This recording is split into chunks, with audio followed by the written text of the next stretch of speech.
Sono nato nel 1959, che è un anno topico perché è l'anno in cui è stato realizzato il primo robot industriale dalla Unimation, da una casa americana, George DePaul. In questi 50 anni noi è come se avessimo sviluppato e assestato tutto ciò che sono le tecnologie abilitanti per la robotica, quindi la parte meccanica, i sensori, l'intelligenza, il controllo e così l'elettronica, e la parte e le metodologie, perché abbiamo dei modelli matematico-fisici che, per quanto ora si dica potrebbero essere soppiantati presto, o meglio accompagnati da tecniche di tipo deep learning, big data, cioè io non credo in una, come dire, sostituzione completa della matematica e della fisica. Io credo, diciamo, in un approccio ibrido in cui sicuramente conviene avere una grossa base di dati e quindi cercare di addestrare un sistema in base a una grossa base di dati, però poi accompagnarla a quelli che sono i modelli matematico-fisici. Ora, questa conoscenza è assestata. L'esperienza dell'handbook, che come uso dire è un po' la mia quarta creatura, io ho 3 figli, l'handbook è il mio quarto figlio, perché all'handbook ho dedicato 12 anni della mia vita, dal 2002 al 2008 per la prima edizione e dal 2010 al 2016 per la seconda edizione.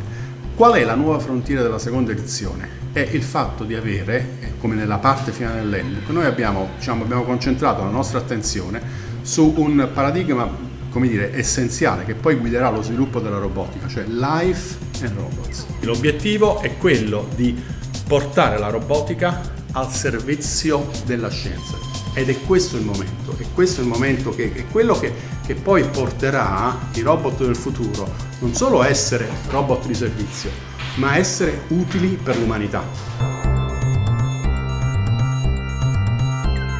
Il robot deve emulare le capacità degli esseri viventi, siano questi degli uomini, siano questi degli animali e così via. Quindi per poter realizzare questi oggetti io ho bisogno di allargare la base di conoscenza. Quindi il presupposto essenziale per poter realizzare dei robot avanzati, dei robot che siano utili per gli esseri umani, per l'umanità, è avere una grossa base di conoscenza e sapere come leggere la conoscenza.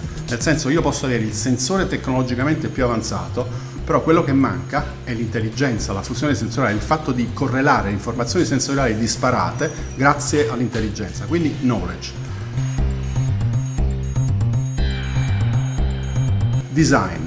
Sulla base della conoscenza, a questo punto io ho l'obiettivo di realizzare oggetti che vanno a emulare le capacità umane. Il robot è l'artefatto principe che cerca di emulare la parte di deambulazione, la parte di articolazione, la manipolazione con una mano antropomorfa.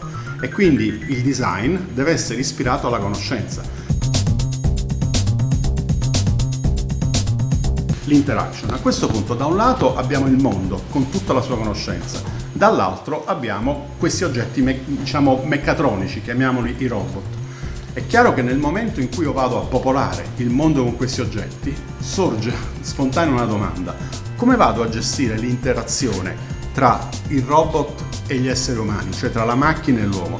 È chiaro che questa interazione deve essere gestita in maniera sicura, cioè un robot non deve creare danno a un essere umano, lo può sostituire in alcuni lavori, però il robot deve diventare un compagno ideale dell'essere umano.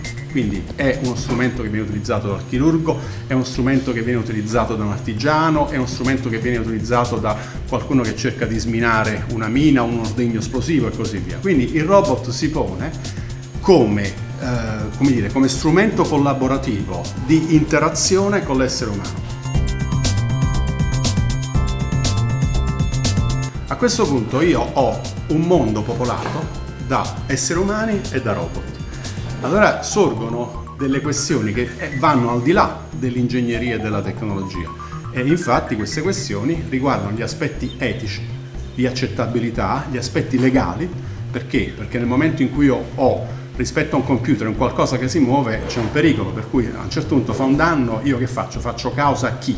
A chi mi ha consigliato l'utilizzo del robot, a chi l'ha realizzato, no? E così via. E poi aspetti di natura sociologici. Per esempio, alcuni di questi robot vengono utilizzati per la cura delle patologie nei bambini dell'autismo. Quindi è ovvio che in questo contesto studiare gli aspetti, infatti c'è una grossa parte della nostra comunità scientifica che studia la cosiddetta social human robot interaction, quindi il fatto qual è l'impatto sociale di avere un mondo in cui oltre agli esseri umani ci siano anche delle macchine che interagiscono in maniera intelligente con gli esseri umani.